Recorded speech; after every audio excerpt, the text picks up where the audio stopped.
Hey guys, welcome back to my YouTube channel. It's me Sukhman Ritkar Randhawa. Hope you all are doing well.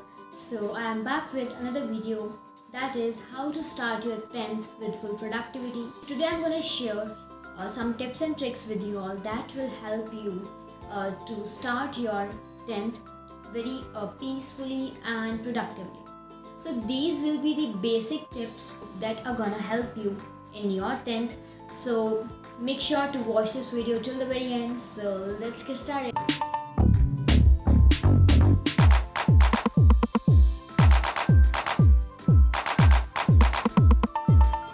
Number one, that is अभी आप लोग ninth करके 10th में अभी आए हो. So many congratulations to you all that you are promoted now to the 10th standard.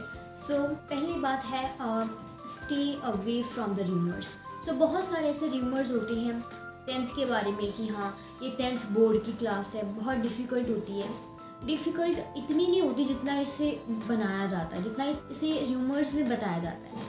10th is the normal class. So I am now in 10th and I can determine that 10th is little bit similar to the 9th, क्योंकि इसमें कुछ ऐसे concepts हैं जो कि हम लोगों ने 9th में ही कवर अप कर लिए थे, और जिसका जो 9th का अगर बेस स्ट्रॉन्ग रहा है तो उसको 10th में उतनी ज़्यादा प्रॉब्लम नहीं होगी. So that's my point of view that stay away from the rumours बहुत सारी ऐसी आएंगी. ठीक है, बेसिकली एक छोटी सी रूटीन होती है जो that we have to follow, कि अगर हम लोग अच्छे स्टूडेंट रहना चाहते हैं 10th में, चाहते हैं कि हमारे 10th की मार्कशीट है वो बहुत अच्छी हो, सो उसके लिए हाँ हमें थोड़ा सा डिटरमाइन होना पड़ता है अपनी स्टडीज़ के लिए, थोड़ा सा सिंसियर होना पड़ता है. अभी जैसे CBSE ने रिसेंटली 2022 में क्या किया है, 2 टर्म्स में डिवाइड किया है 10th का सिलेबस, और हमारे अभी एग्ज़ाम्स हैं 26 अप्रैल से. So 26 April, I know it's quite late but yes we got some time for our preparation. That's the positive point. And yeah there is also a negative point behind this that our 11th has been delayed. So no problem. I think अगर कुछ भी ऐसा होता है ना, मतलब सब कुछ हम कहते हैं कि अच्छे लिए होता है, so don't take it that much seriously. Okay, हाँ 10th को ऐसा नहीं है कि बस हमें ऊपर से लेकर जानी है. नो, हमें अच्छे से मार्क्स स्कोर करने हैं, और ताकि हम लोग जैसे आगे अगर हम कहीं पर भी जाते हैं ना, तो हमें सबसे पहले अगर किसी ने मेरा कैरेक्टर जज करना है, पहली बात तो ऐसा करना नहीं चाहिए, लेकिन अगर कोई करता है सो वो हमसे सबसे पहले हमारे 10th के मार्क्स ज़रूर पूछते हैं. और ऐसा कहा जाता है कि 10th की मार्कशीट मतलब 10th के मार्क्स हर एक जगह पर मायने रखते हैं, बट ऐसा होता है कहीं कहीं पर और कहीं कहीं पर नहीं भी होता है. 10th भी बाकी क्लासेस की तरह एक क्लास है, बस इसमें एक प्लस पॉइंट है कि इसमें बोर्ड के एग्जामिनेशन होते हैं, यानी कि इसमें जो फाइनल एग्ज़ाम्स होंगे वो हमारे किसी सेंटर में होंगे, यानी कि वो हमारे स्कूल में नहीं होंगे. सो बेसिकली पॉइंट को हम लोग यहाँ कर उसका क्रक्स निकालें कि stay away from the rumours. Okay, don't take that much stress. Okay, that कि अगर ये रूमर्स आए हैं क्या पता ये सच हो, ऐसा हर बार नहीं होता है. ठीक, so the second main point is study consistently. Okay, ऐसा नहीं है कि अगर आप 10th में अभी आ गए हैं, ऐसा नहीं कि जस्ट आपने बस अभी इंजॉयमेंट ही करनी है. नो, 10th में अगर आप कंसिस्टेंसी बनाए रखते हैं तो आपको लास्ट में जाकर इतनी सारी प्रॉब्लम नहीं आएगी. और इसमें होता है राइटिंग पैटर्न, कि अगर हम क्वेश्चन को अटेम्प्ट कर रहे हैं तो हमारा राइटिंग पैटर्न क्या है, कि क्या उसमें थोड़ा बहुत पिक्टोग्राफी है, क्या उसमें इतनी ज़्यादा डिटेलिंग है या नहीं है. ठीक है, हर एक क्वेश्चन जो है थोड़ी बहुत डिटेलिंग मांगता है, but irrelevant things are not important in that questions. irrelevant things को आप लोगों ने अवॉइड करना है, as well as थोड़ी सी जो रेलिवेंट चीज़ें होती है ना वही हमने हाईलाइट भी करनी होती है. If you will highlight the important terms, important points, then your answer sheet will look more attractive and the examiner will be impressed from your examination, and I think they will give you full marks. So the all over thing is that make sure to increase your writing speed and try to make your answer sheet more attractive, so that examiner will be like, where should I cut the marks? Make the mentality like this. Alright, and the next point is notes making. Yes, notes are very important in 10th standard. Suppose you have now free time, okay. अभी जैसे अब आपकी 9th खत्म हुई है, सो 10th में अगर आपने जाना है तो अभी आपके पास 10 to 15 डेज़ की ब्रेक होती है। यस, आप लोग उसमें इंजॉयमेंट भी कर सकते हैं। अगर किसी को इंजॉयमेंट नहीं करनी है, जैसे 20 डेज़ है सपोज आपके पास, 15 डेज़ आपने इंजॉयमेंट की, 5 डेज़ अभी आपके पास है, तो उन 5 डेज़ में आप लोग ऐसा कर सकते हैं।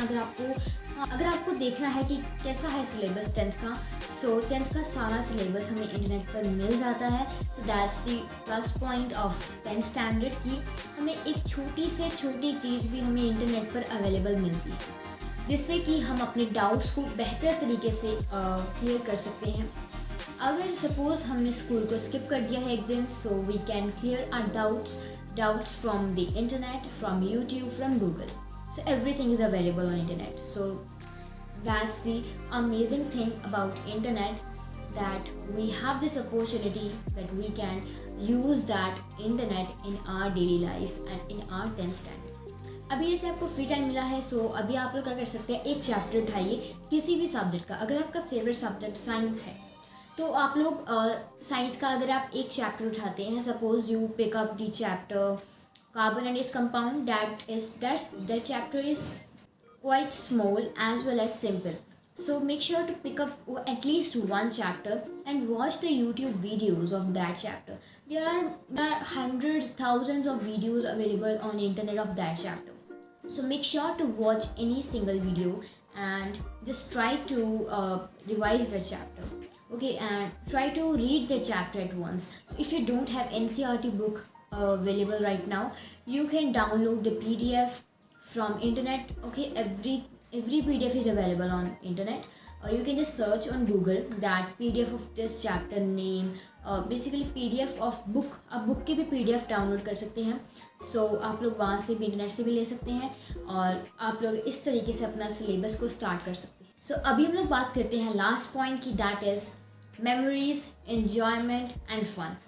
10th बहुत अच्छी क्लास है, as I am in 10th and I think this was the most memorable class in my life.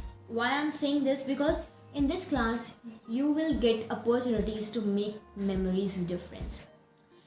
इस साल में हमें बहुत सारी ऐसे मौके मिलेंगे जिससे हम लोग यादगार बना सकते हैं। कुछ ऐसे इंजॉयमेंट के कुछ पल मिलेंगे जो आपकी लाइफ के हसीन, मतलब कि आपकी लाइफ के बहुत ज़्यादा अच्छे पल बन जाएंगे। So making memories in a life, that's the most precious moment for us. So basically I just want to say कि आप लोगों को बहुत से ऐसे अपॉर्चुनिटीज़ मिलेंगी जिसमें आप लोग अपनी इंजॉयमेंट कर सकते हैं, मेमोरीज़ बना सकते हैं। सो हाँ, मेमोरीज़ आप बनाएं, ठीक है, ये बहुत इंपॉर्टेंट होती हैं। School days, school life is the best life according to me, that school days are the most precious days for us, क्योंकि बार बार नहीं मिलते हैं, ठीक है।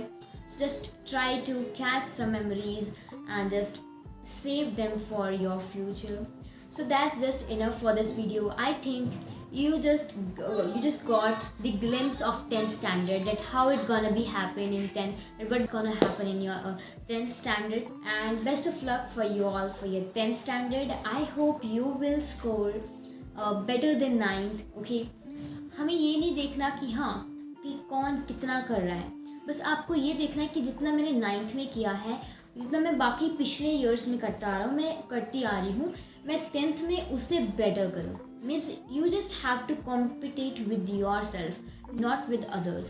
Don't compare with anyone, just compare yourself with yourself. That are you improving, that are you improved from the last year? So this is the video. I hope you all have got some motivation, a kind of planning what's gonna happen in 10th and how you can start your 10th very smoothly. So just study smoothly and study consistently. I hope this class will be the best class in your life. So yeah, that's enough for today's video. I hope you all have enjoyed. Just make sure to like this video, share this video friends, and make sure to subscribe this channel if you are new to my channel. And yeah, let's meet in the next video. If you have any query, if you have any doubt, just make sure to comment down below. I'll try to answer you all. So bye, take care.